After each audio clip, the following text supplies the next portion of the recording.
Hey guys, we are back updating the power rankings for Survivor 47 following episode 3, which definitely felt more like a game focused episode compared to the other ones. I feel like there wasn't as much idol hunting compared to the first two, which obviously led to us learning more about the dynamics, though along the way there was some movement here and there with the actual power ranking. But we have 16 people to talk about, and as always, some more time. Let's go right into the video. So starting off at number 16, we have the latest boot from the season, and here we have Asia. And obviously it's a shame to be losing Asia this early, only in episode 3, and at the first tribal that her tribe ends up going to, which is pretty unfortunate here. Now, I will say that for a lot of the episode, I wasn't expecting her to be the boot, or while we were getting more focus on the Asia-Rome rivalry, I didn't think it was going to culminate this early with us losing Asia here, where I thought Saul got just in a setup to where he could have also been the boot. And it really wasn't until the tribal itself that I started to piece together that Asia was probably going home here, more so than Saul, but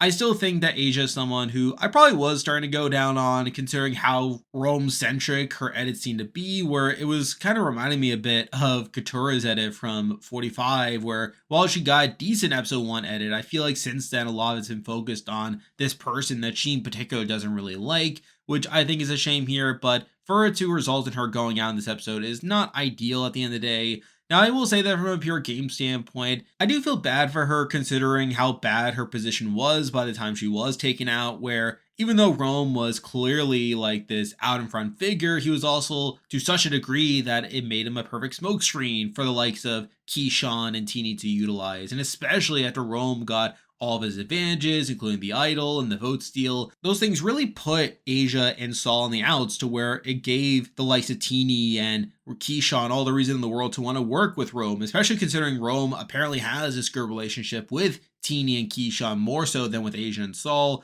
And obviously now Rome still has the vote steal to where even if Asia had survived this round and gotten out Saul, she still would have been in a pretty bad spot, as more than likely Rome would just steal her vote the next tribal anyway. So I do think in a lot of ways Asia got screwed over by a lot of these twists entering the game, the fact that Rome was on her tribe to begin with.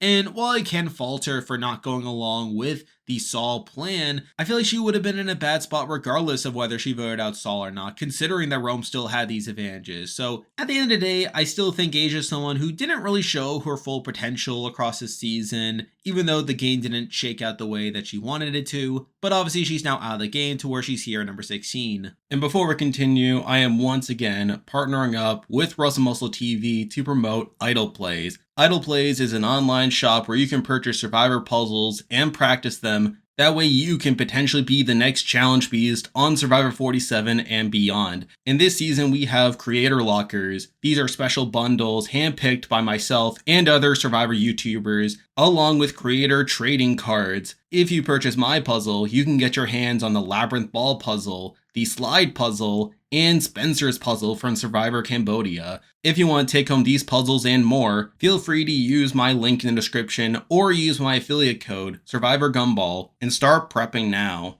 And with that, there are 15 people left in the game to talk about, and as usual, I'll be ranking them based on how likely they think they are to win the game based on their edit and current game position. But number 15, the person I believe is the least likely to win from this point on, is still Genevie.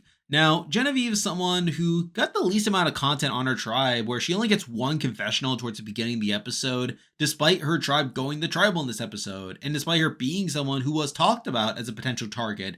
The fact that she still got such little content is not a particularly good sign in my eyes here. Now, the one pro I can give her is that she did at least survive the first tribal that she attends, where she was able to avoid being the easy target once people knew about Rome's idol, where we saw the likes of Keyshawn and Tini wanting to work with Rome and Genevie to get one up on the Asian Saul duo. And considering where the things stand now on the tribe, it wouldn't shock me if Genevie survives another tribal if her tribe goes by the tribal in the pre-merge. So I feel like those are things you can slightly give her credit for, but I feel like edit-wise, she's just completely absent from the show when she probably should be there, which is why she's here at number 15. Now moving on to number 14, and we have another person who's probably not winning at this point, and that is Saul. Now I will say that from a pure game standpoint, I feel like Saul's more likely going to be the next boot from his tribe compared to Genevie. We're considering that Rome has the vote steal, and considering that him and Genevie are working alongside Tini and Keyshawn, I feel like that makes Saul a pretty easy person to take out if they ever go back to tribal in the pre-merge, which is a reason why you may consider having him below Genevie. But I feel like he at least got more to do in this episode where you had him getting more content compared to Genevieve. Now, at the end of the day, it's still not much where he's still talking about how Rome sucks and that he doesn't trust Rome at all. But I feel like the fact that he got more content compared to Genevieve was just enough to have him above Genevieve, even though he's in a worse position game wise on his tribe right now compared to Genevieve.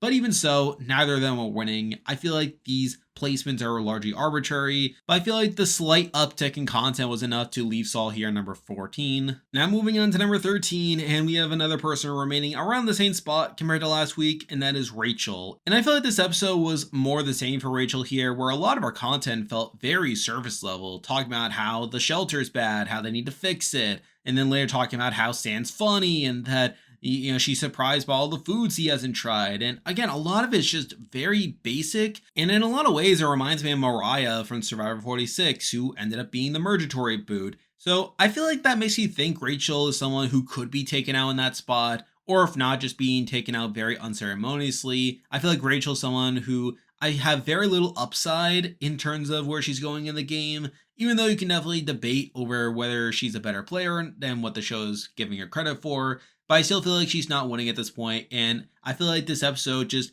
gave me a bad sense that she's going to be an early merge boot, which is why she's here at number 13. Now moving on to number 12, and we are once again sticking with the Gada tribe, and here we have Anuka. Now there's definitely debate for Anuka being below Rachel here, considering Anuka got more negativity compared to Rachel, where we're starting to see Anuka and Sam having this feud over the shelter, and Sam being annoyed by Anuka's bossiness, and again, a lot of that's pretty bad. I feel like it's more the same for Anuka, who I already was pretty low on from an Edgic standpoint, and she's probably not winning.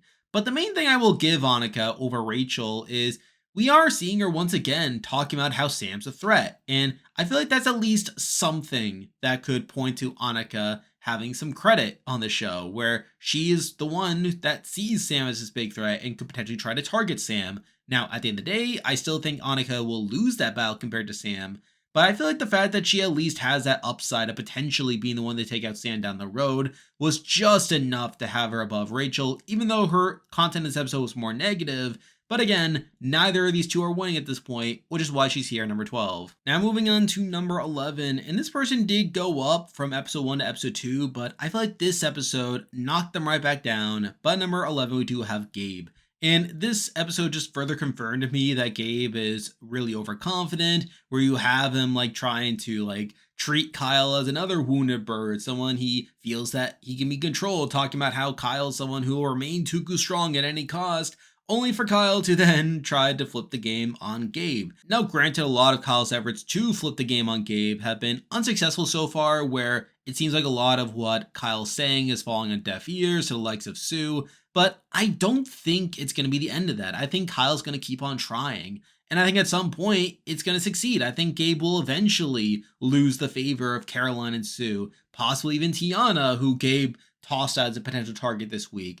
And through that, I think Gabe will eventually have a downfall here. But I think this episode just further cemented that Gabe is meant to be a villain on the show, someone who is overconfident, and someone who will eventually have his torch snuffed. So it's for those reasons that I don't really consider him a contender at this point. But again, at least he's more of a character on the show compared to some of the other people we already talked about, which was enough to have him here at number 11. Now moving on to number 10, and this person has moved up slightly, believe it or not, even though I still don't think they're going to win by the end of it. But number 10, we do have Rome. Now, I do think this was actually a decent episode for Rome here, where even though we get some negativity early on with him going fishing and him thinking that he's the provider of the tribe, we cut to everyone else being annoyed by him, and a lot of it's your usual shtick when it comes to Rome here, but I do think that from a pure game standpoint, it is clear that he is in a somewhat interesting spot where the likes of Kesan and Tini are backing him, and it's even to the point where they voted out Asia over Genevieve, which I was a bit surprised by. The fact that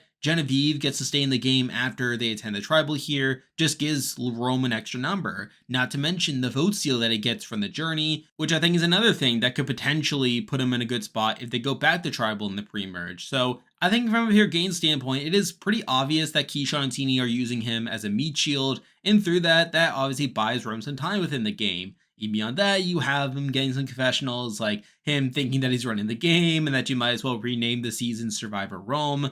Now, again, at the end of the day, I don't think Ron's winning. I think he'll eventually be taken out here, sort of similar to what Q was, but I think the fact that Rome has some legs in the game is probably going to be here for a bit, at least more so than I feel about Gabe. Wasn't enough to have him above Gabe, and considering he's a bigger character than some of the other people we already talked about, I do have him here at number 10. Now moving on to number 9, and we have someone who is remaining around the same spot compared to last week, and that is Sierra. Now Sierra does get some content here where we have her like bonding more with Andy, how she feels like she can trust Andy now that he gave her his shot in the dark. Again, kind of positive in the sense that in the last episode, she was talking about working with Andy because that's what Sam wanted. At least now we're seeing Sierra like having her own reason to want to work with Andy. So at least that's something. Though beyond that, like we get some not great stuff either where the other tribes are perceiving her and Sam to be the showmance, which was perpetuated by Anuka.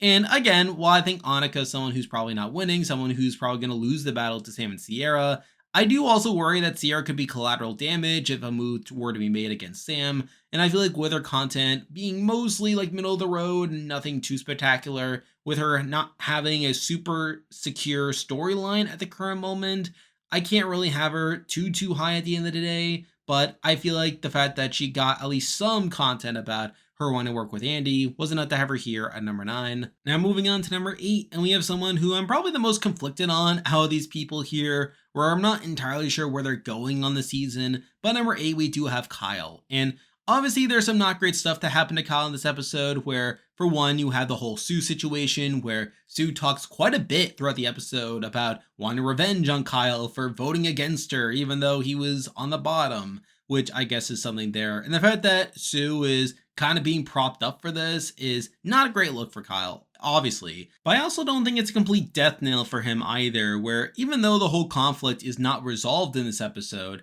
I also think it's a storyline that's going to carry over into future episodes where, as I said earlier, I think Gabe is clearly being set up for a downfall here. I think he's clearly underestimating Sue and Caroline. I think there will come a point in the season where Sue will eventually turn on Gabe.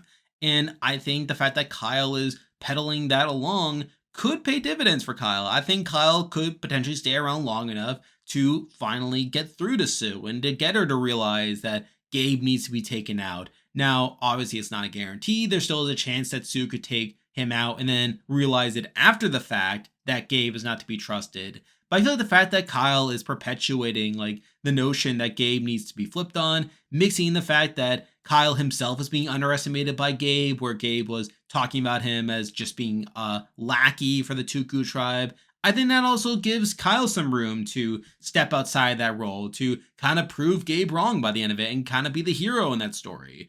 So I don't think Kyle's necessarily dead per se, or even though this was a mostly bad episode for him in the sense that Sue is targeting him and he doesn't really make much progress.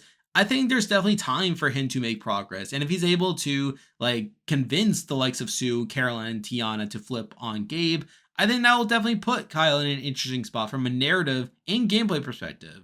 So I'm not out on Kyle per se, and I feel like there's definitely enough there to where his edit could become bigger in the future. But I think until we actually see it, I am going to have to leave him here at number 8. Now moving on to number 7, and we have someone who I've gone down on quite a bit compared to last week, and that is Tiana. And I thought this was a pretty bad episode for Tiana, all things considered, where she is completely purpled. She's the only person to not get a single confessional in this episode, which on the face of it is not the worst thing, considering that it's possible this could have been a cooldown episode, that obviously you don't have to get a confessional in every single episode. But the fact that this comes immediately after an episode where she was very prominent, where she made a key decision and decided to vote out TK, and in a spot to where that decision was framed as emotional compared to game focused. The fact that Tiana doesn't get to explain herself why she went with the quote-unquote emotional move in taking out TK is a pretty big knock to her edit. I feel like this is something that Tiana had to explain considering the way that the vote was framed in the last episode, and it also makes her content in the last episode feel all the more circumstantial. And I think her lack of content is even worse in the sense that she's targeted in this episode. We see Gabe talking to Kyle about targeting Tiana, And the fact that Tiana doesn't get to respond to this, the fact that Tiana doesn't get more propped up as this rival to Gabe is another thing you can knock against her. So at this point, I am starting to become more and more out on Tiana. Now, at the end of the day, I mean, who really knows where things are going on the season? But I feel like the fact that Tiana got pretty much nothing to do in this episode, even though she probably should have, is such a big knock to me that I have to leave her here at number 7. Now moving on to number 6, and we have someone who definitely got confusing content this episode. I'm not too sure what to make of it, but number 6 we do have Sue. And Sue is another one who I'm not feeling the best about at this current moment, where a lot of her content in this episode felt kind of petty, where she was talking about wanting to target Kyle due to Kyle voting for her. And she talks about how, she's underestimated, how she comes from a male dominated profession, and that Kyle voting for her is somehow a reminder of that. Which, sure, I guess. But I think it's also not great that she doesn't react well to Kyle relaying information about Gabe, how Gabe sees Sue and Caroline as these goats. And her response in the moment is to talk about how she wants to keep positive vibes, which is followed by a confessional about how Kyle is just desperate and that he has to go, even though the information's probably accurate. So I feel like Sue's someone who I'm not too sure what to make of her content right now, where I think on surface level, it seems kind of petty. It seems like she's pretty short-sighted right now. And while I stand by what I said earlier, that she'll eventually come around to realizing it, the fact that this episode is almost entirely dedicated to her berating Kyle and not listening, it's probably not the greatest look in my personal opinion. And while she'll probably be a major character, I feel like I'm not too comfortable having her above number 6. Now moving on to number 5, and admittedly, I did consider putting this person lower. I feel like this person did jump up quite a bit compared to last week, even though their content itself is not the greatest in the world, but at number 5, I do have Caroline. Now, admittedly, a lot of Caroline's placement here is due to other people going down with the likes of Gabe and Tiana and Sue. And even Caroline is someone who I am on the fence about. I feel like she's someone who hasn't gotten that much personal content up to this point. She's also someone who I feel like gets overshadowed a bit by Sue. However, at the same time, she also has been featured in each of the first 3 episodes. She's got a confessional in each episode. And while it's not much, I feel like while she's not a major presence on the show, I could also chalk it up to her being under the radar right now and that she could potentially pop off later, and considering her connection to these other big players on the season with the likes of Sue and Gabe and Kyle, there's definitely opportunities for her to become a bigger presence across the season. Now, admittedly, there's also room for her to go down, and it wouldn't shock me if that were the case there, but I feel like Caroline's someone who I remain very much on the fence about, but with other people going down, it has kind of elevated her on this list, though I could definitely see it going either way in future weeks. But for now, I do have her here at number 5. Now moving on to number 4, and this may surprise some people, as I feel like this person was pretty low in the first 2 episodes, but I feel like they've been getting better and better content over time. But at number 4, I do have Andy, and I feel like Andy's someone who I've really come around on. I feel like he is someone that's emerged as an Emily or Gabler figure, someone who obviously has a pretty rough start on the season, and we definitely see a lot of those flaws in display, but despite that, he has kind of gone around a bit. Or in episode 2, we saw Sam really wanting to build this relationship with Andy, and while it did kind of go off the rails with Andy going around looking for the Beware advantage and Sam wanted to be this babysitter, it did end on a positive note where Sam talked about how he can trust Andy more, considering that Andy told him that he knows that someone's found the Beware advantage. And I think episode 3 just further doubled down on that, where now we're seeing this with Sierra, where Sierra is someone who talks about not fully trusting Andy, but by the end, Andy's able to earn her trust by giving her his shot in the dark, which is shown as a positive thing for Andy. And on top of that, you have him coming off pretty level-headed when talking about the whole Anuka and Sam situation. I do feel like that's good content for Andy as a whole. And I feel like I'm definitely higher on Andy at this point. I feel like considering the first 3 episodes, he really has emerged into this journey arc. Someone who, while struggling at first, is someone who has shown building inroads on his tribe. Now, yes, you still have people like Anuka and Rachel that don't really trust him, where even in this episode, you have Anuka talking about not wanting Andy to know that she lost her vote. But again, Anika's being shown in the wrongs. Anika's clearly not being set up to do well here, while the likes of Sam and Sierra clearly are. So the fact that Andy is hitching his wagon behind Sam and Sierra is probably a good sign for Andy that he'll be able to ride it out with these two moving forward. Now, I think with that comes the question over whether this is truly a winner's edit or not. Where on one hand, you have Gabler, someone who had a similar start, was able to get out his rival in Ellie, but then lay under the radar, lay out his strategy, and set up a win moving forward. Or is this going to be an Emily edit, where he ends up having this growth arc over the course of the season, only to eventually be sniped out of the game? I think that's still up in the air, and a big reason why he's not higher in this list. But I feel like Andy's someone who I've definitely come around to see more. I feel like there's definitely quite a bit of potential with Andy to be a contender on the season, considering the way that his arc has played out so far. So I think for those reasons, I do have Andy relatively high, significantly higher than what I did last week. But again, it's that question mark over whether this is truly a winner's edit or simply a journey edit that leaves him behind at number 4. Now moving on to number 3, and admittedly this person sits high simply by default, where I feel like I just don't feel as good about other people that I've already talked about. That kind of leaves this person a bit higher, and that is Kesan. Now, Kesan is someone that I still have plenty of questions with over whether a lot of his content is good or not. Where in this episode, it is Kesan's idea to try to loop Asia into the Saul plan, which is something that he himself calls a selfish move, only for it to backfire, where Asia digs in her heels and refuses to vote out Saul and would rather take out Genevieve. And obviously that's not a great look here, the fact that it's Kesan's idea and him calling it a selfish move. Though he does at least acknowledge that it didn't work out, where he talks about how like Asia pushing for Genevieve is worrying, that it makes him question whether he can actually work with Asia moving forward, which eventually explains his decision to vote out Asia here, which obviously like is a mixed bag. Like, is this good content in the sense that he acknowledges his mistake, he acknowledges why he votes out Asia, or is it bad in the sense that he's the one who like tried to loop in Asia on the plan only for it to not work out here?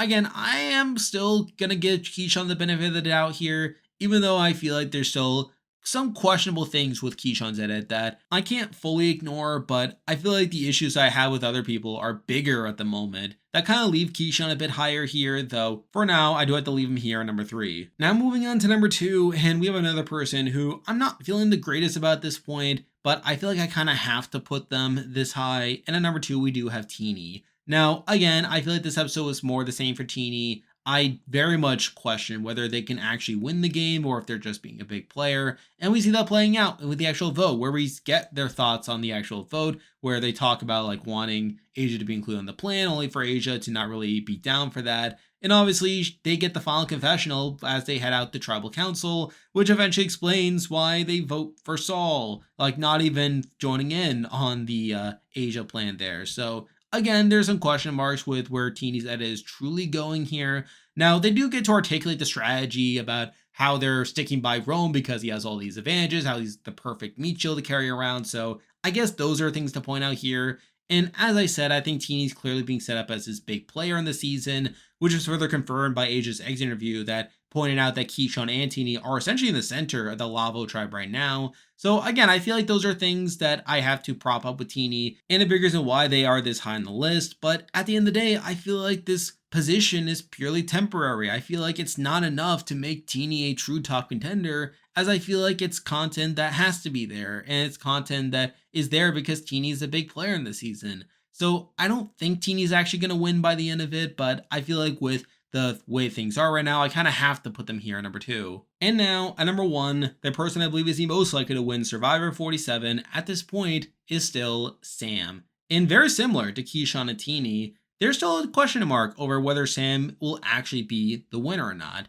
Where I think this episode is a bit more questionable in terms of Sam's content, where we do see him getting into an argument with Anuka, like with him complaining about how like they're complaining about the shelter and that's not the Ritz-Carlton. You also have us learning about Sam and Sierra being seen as this duo by the likes of the other tribes, which is something that Anuka is perpetuating. And not to mention the fact that Anuka is still talking about Sam as being this threat, which is something I'm still on the fence about, because even though I think Sam will ultimately take out Anuka by the end of it, I still worry about whether this talk about him being a threat this early on is a positive or negative. Where on one hand, it's obviously bad in the sense that he's already being talked about as a threat, and with him being kind of overexposed on the show, that makes me think that he'll eventually be a big threat and be targeted because of that. But on the other hand, you have what he said in the premiere, talking about how he wants to be a wolf in wolf's clothing, and how like him being out in front and him being talked about as a threat is just inherent to him. So I'm still on the fence over whether this is truly a negative for Sam,